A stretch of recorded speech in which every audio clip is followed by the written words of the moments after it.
মধ্যরাতে operation successful, আবারও রাজ্যে টাকার পাহাড়। এই মুহূর্তের সবচেয়ে বড় খবর, এবার বিছানায় তলায় কিন্তু একেবারে কাঁড়ি কাঁড়ি টাকা। বিছানা সরাতেই কিন্তু একেবারে থরে থরে সাজানো কোটি কোটি টাকা উদ্ধার ইডির, এমনই কিন্তু খবর উঠে আসছে। কলকাতায় ফের কাঁড়ি কাঁড়ি টাকার হদিশ মিলল। ভুয়ো কল সেন্টার খুলে বিদেশি নাগরিকদের প্রতারণা সংক্রান্ত অভিযোগে কেষ্টপুরের বাসিন্দা এক ব্যক্তির ফ্ল্যাটে তল্লাশি চালায় ইডি। উদ্ধার হলো 2 কোটি টাকা। মধ্যরাতে তল্লাশি চালিয়ে কেষ্টপুর থেকে প্রায় 2 কোটি টাকার হদিশ পেল ইডি। কেন্দ্রীয় এজেন্সি সূত্রে খবর, বিহারের পাটনায় সাইবার জালিয়াতি সংক্রান্ত একটি এফআইআর দায়ের হয়। অভিযোগ, ভুয়ো কল সেন্টার খুলে বিদেশি নাগরিকদের লক্ষ লক্ষ টাকা প্রতারণা করা হয়।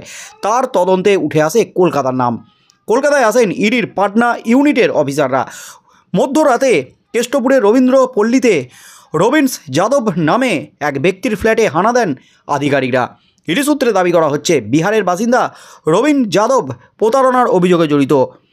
রাতভর তার ফ্ল্যাটে তল্লাশি চালিয়ে উদ্ধার হয় বান্ডিল বান্ডিল টাকা। মধ্যরাতে আনা হয় 2টি টাকা গোনার যন্ত্র।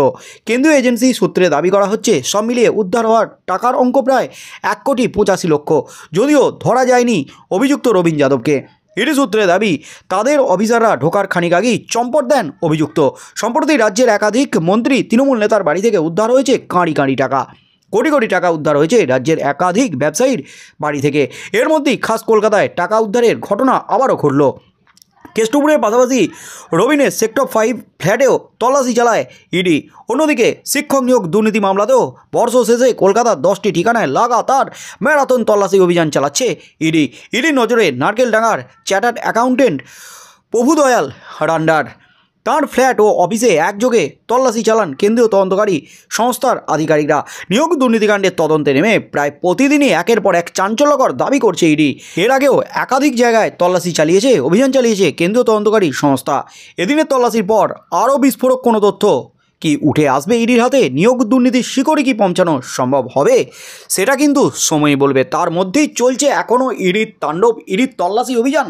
আর তার মধ্যেই এবার কল সেন্টার প্রতারণা মামলায় কোটি কোটি টাকা উদ্ধার হলো। বিছানা সরাতেই কিন্তু বেরিয়ে এলো কোটি কোটি টাকা। বিছানার তলা থেকে উদ্ধার হলো 1,85,00,000 টাকা। এখনও টাকা আছে। তার সেক্টর 5-এর ফ্ল্যাটেও হানা দিয়েছে ইডি, এমনই কিন্তু খবর উঠে আসছে। আর ইডি আসা মাত্রই কিন্তু একেবারে পাঁচির টপকে পালালো অভিযুক্ত রবিন, এমনই কিন্তু খবর উঠে আসছে। রবিনকে কিন্তু হন্যে হয়ে খুঁজছে ইডির আধিকারিকরা। রবিন ধরা পড়লে এই ঘটনার সঙ্গে আর কোন কোন মাথাটা জড়িত, কোন মাথাদের অঙ্গুলি হেলনে এই সমস্ত কাজ করেছে রবিন, কোন মাথাদের কাছে গেছে কল সেন্টার প্রতারণা মামলার লক্ষ লক্ষ কোটি কোটি টাকা, সেই মাথারা ধরা পড়ে কিনা সেদিকে চোখ থাকবে গোটা রাজ্যের।